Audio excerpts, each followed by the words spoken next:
Russian President Vladimir Putin and Ukrainian President Vladimir Zelensky, attend the Normandy Four summit in the Elysee Palace's Murat Hall. It is worth noting that the talks in the so-called Normandy Four format include representatives from Ukraine, Germany, France, and Russia.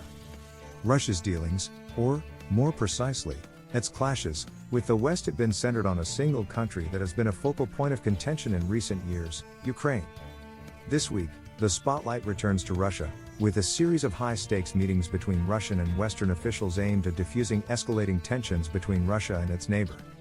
At the moment, a particular point of contention is whether Ukraine, a country bordering Russia and the rest of Europe and aspiring to join the European Union, could one day join NATO, the Western military alliance. Russia is vehemently opposed to this possibility.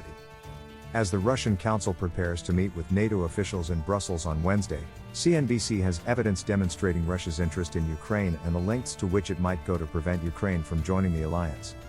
Why is Ukraine so significant? Relations between European neighbors deteriorated significantly in 2014, when Russia annexed Crimea from Ukraine and backed a pro-Russian uprising in the country's east, where low-level fighting between Ukrainian and pro-Russian forces has persisted ever since.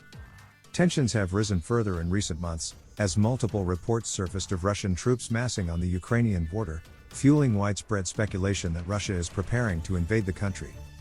Russia has repeatedly denied such plans, and the US, the European Union, and NATO have warned Russia that if Russia invades Ukraine, they will respond decisively, President Joe Biden said during a December 30 phone call. However, the extent to which the West will defend Ukraine remains an open question. What is Russia's objective? Russia made several major demands on the West last month in a draft security agreement, including on Ukraine and other security issues. Within this, the US demanded that NATO's eastward expansion be halted and that former Soviet Union countries be barred from joining the alliance. Russia also demanded in the draft agreement that the US not establish military bases on the territory of any former Soviet republics that are not NATO members, nor use their infrastructure for military purposes or develop bilateral military cooperation with them. Although not specifically mentioned in the draft agreement, Ukraine is an obvious target for the Russians. Ukraine, like Russia's allies Belarus, Azerbaijan, Moldova, and Armenia, is a former Soviet republic. Latvia, Lithuania, and Estonia are already NATO members. Russia has previously and frequently expressed its opposition to US missile defense complexes in Poland and Romania in Eastern Europe, as well as to NATO's strengthening of its presence in the Baltic states and Poland in the form of combat-ready battle groups, as NATO describes them. For their part, the US and NATO have already stated that demands for Ukraine to withdraw from NATO or for NATO to scale back its deployments in Eastern Europe are not rudimentary, as US Deputy Secretary of State Wendy Sherman put it. On Monday, a delegation meets with Russian officials in Geneva. While noting that the US had withdrawn from Russia's security proposals, her Russian counterpart, Sergei Ryabkov, said the talks, which lasted approximately 7 hours, were difficult and indicated that Moscow's demands had remained unchanged. "You will never, ever, join NATO."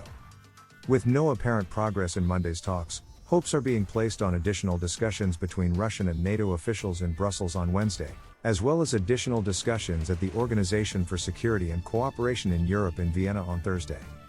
Why is Russia acting in this manner? Putin was unsure whether he believed the Soviet Union's dissolution was a disaster for Russia, referring to it as the greatest geopolitical tragedy of the 20th century. Ukraine is particularly significant to Russia due to its geographic location. It acts as a fortress between Russia and the Eastern European Union countries, as well as its symbolic and historical significance, and it is frequently referred to as the former Soviet Empire's jewel in the crown. Putin lauded Ukraine's cultural, linguistic, and economic ties with Russia last year, referring to Russians and Ukrainians as one people. He even wrote an article titled "On the Historical Unity of Russians and Ukrainians" on this subject. This sentiment is not universally shared in Ukraine, where the government of President Volodymyr Zelensky looks west for economic assistance and geopolitical influence, particularly in the years following Russia's annexation of Crimea in 2014. Ukraine has repeatedly expressed a desire to join the European Union and NATO, posing a geopolitical challenge to a rising Russia vying for regional power and influence.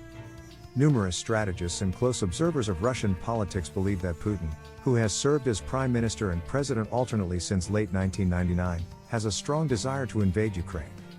Not only is Russia attempting to prevent Ukraine from joining the alliance, as it has done since the 2008 Ukraine NATO Membership Action Plan (MAP) was implemented, but it is also attempting to prevent Ukraine from joining the alliance.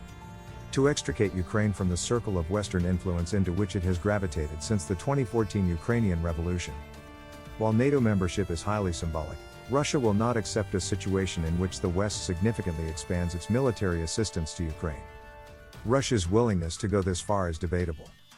One of the most pressing questions facing Western officials is to what extent Russia is willing to block Ukraine's path toward Europe and the West in order to consolidate and expand its presence and influence in the country as it currently stands.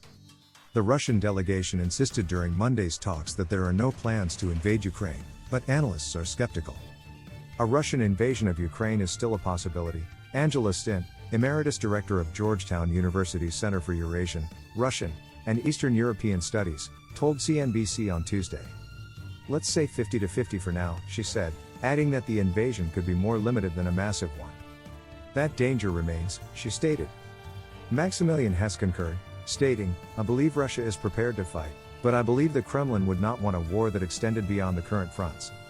And the likelihood of encountering guerrilla resistance is extremely high, particularly if they bypass Donetsk and Luhansk oblasts." Hess added that Russia needed to maintain a credible invasion threat, particularly given that it was this threat that drew the US to the negotiating table. The threat of a renewed or expanded Russian invasion, Ukraine is already facing an ongoing Russian invasion of Crimea and a proxy occupation of parts of Donetsk and Luhansk, has not completely abated over the last 8 years, and it is unlikely that it will retain the ability to constrain Ukraine's potential success following these talks. It is viewed as critical to the Kremlin's long-term survival. Meanwhile, Tony Brenton, a former British ambassador to Russia, told CNBC on Tuesday that both Russia and the US wish to avoid a military confrontation and that Moscow seeks only accommodation of its interests. Thanks for watching. If you enjoy our content, please like, share, and subscribe.